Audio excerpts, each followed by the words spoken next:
Subscribe करने के लिए थैंक यू। आज हम चैप्टर 6 स्टार्ट कर रहे हैं, क्लास 10। चैप्टर का नाम है ट्राइंगल। जो हमें सबसे पहला काम इसके अंदर करना है वो करना है बेसिक प्रोपोर्शनलिटी थ्योरम। तो बेसिक प्रोपोर्शनलिटी थ्योरम को प्रूव करने से पहले थ्योरम कहती क्या है उस चीज को थोड़ा सा क्लियर कर लेते हैं।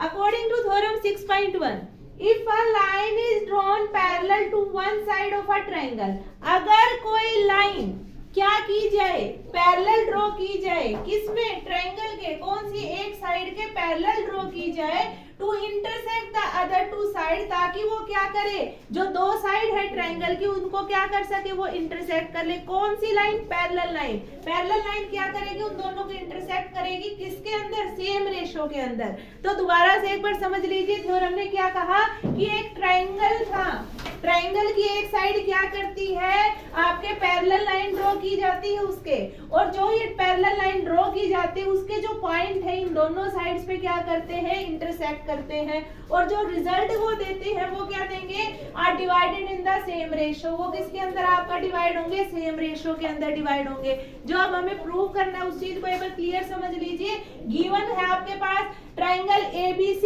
a line parallel to the side BC intersect other two sides AB and AC at D and E। कि भाई आपके जो ट्रायंगल आपने ड्रॉ किया है उसमें एक लाइन पैरेलल आपकी ड्रॉ की गई है, कौन सी लाइन है आपकी, D और E।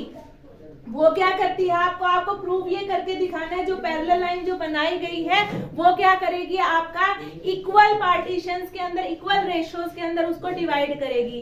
अब हमें कुछ इसके अंदर क्या अलग से करना होगा, क्योंकि इससे तो आप उसको सेम रेशो के अंदर उसको प्रूव नहीं कर सकते, तो उसके लिए आपको छोटी सी कंस्ट्रक्शन करनी पड़ेगी।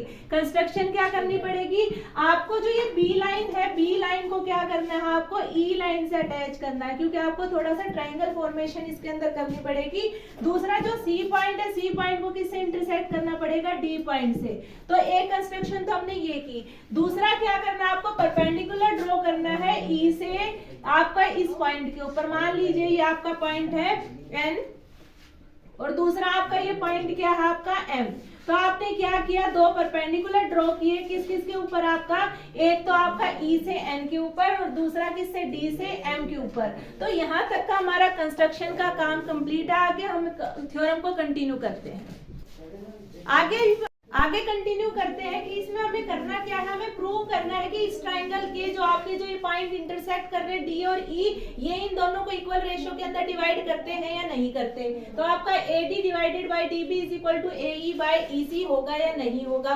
तो ये चीज आपको इसके अंदर प्रूव करनी है। कंस्ट्रक्शन मैंने बताया है कि कंस्ट्रक्शन में आपको क्या करना पड़ेगा, कंस्ट्रक्शन में आपको करना है कि लेट अस ज्वाइन B को E पॉइंट से और दूसरा C को किससे, D पॉइंट से। तो आपने ये कंस्ट्रक्शन आपने कर ली। दूसरा क्या करना है आपको, परपेंडिकुलर ड्रॉ करने हैं। परपेंडिकुलर कौन सा बनेगा, आपका D से M की तरफ और E से आपका N की तरफ। तो ये दो परपेंडिकुलर आपके इसके अंदर बनेंगे। तो सबसे पहला काम हमें देखना है कि पहला ट्रायंगल कौन सा बन रहा है, आपका ADE, क्योंकि जो बात आई है वो किसकी आई है, AD की। तो सबसे पहले हमें साइड वो वाली चेक करनी पड़ेगी जिसके अंदर AD आपका आता है। तो ये कौन से ट्रायंगल के अंदर आएगा, आपका ADE के अंदर। तो area of triangle ADE, ADE का ट्रायंगल का एरिया कितना होगा भाई, आपका हाफ बेस इनटू हाइट। अब ये बताइए इसका बेस कितना होगा, 1/2 बेस आपका, ये किसको रिप्रेजेंट करेगा, हाइट का, क्योंकि क्या है आपका परपेंडिकुलर है, ये क्या है आपका बेस है। तो बेस की वैल्यू कितनी होगी आपकी भाई AD, और हाइट की वैल्यू कितनी होगी आपकी N इंटू E।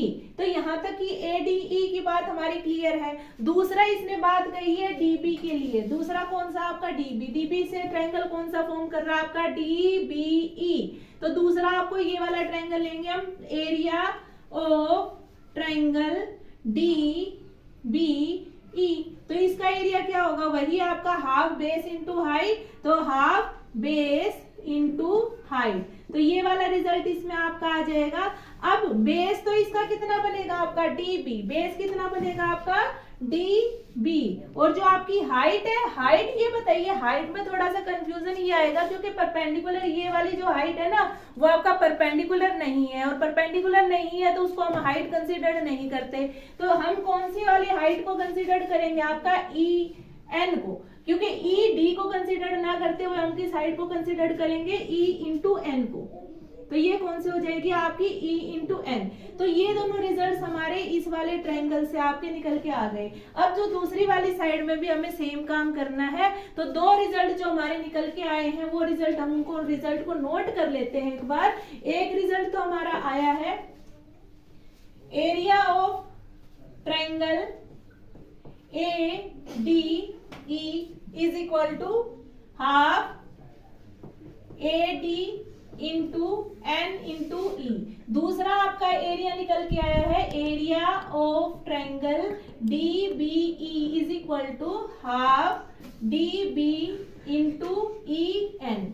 अब यही काम हमें दूसरी साइड के लिए करना है। दूसरी साइड में कौन सी बात आएगी आपकी, ए ई की। तो ए ई को सोल्व कर लेते हैं। ए ई आपका कितना आएगा वो देख लीजिए। Area of triangle A E D कितना होगा आपका, हाफ बेस इंटू हाइट।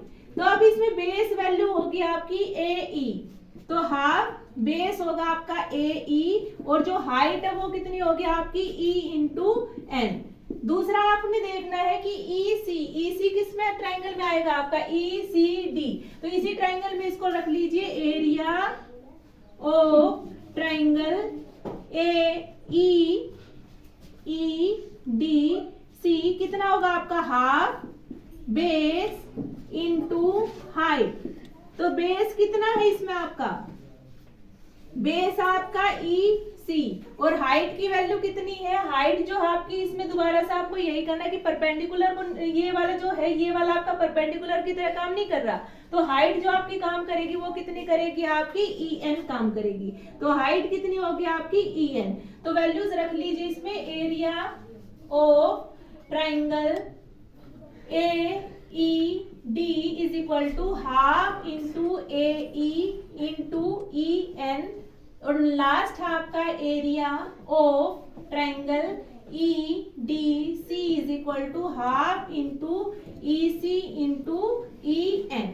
तो चारों साइड्स आपके अच्छे से क्लियर होगी। अब आपको क्या करना है, सभी साइड्स का क्या करोगे, रेशो करोगे। रेशो करने के बाद जो आपका रिजल्ट आएगा, चारों साइड का जो एरिया है, एरिया को क्या करेंगे आप, डिवाइड करेंगे।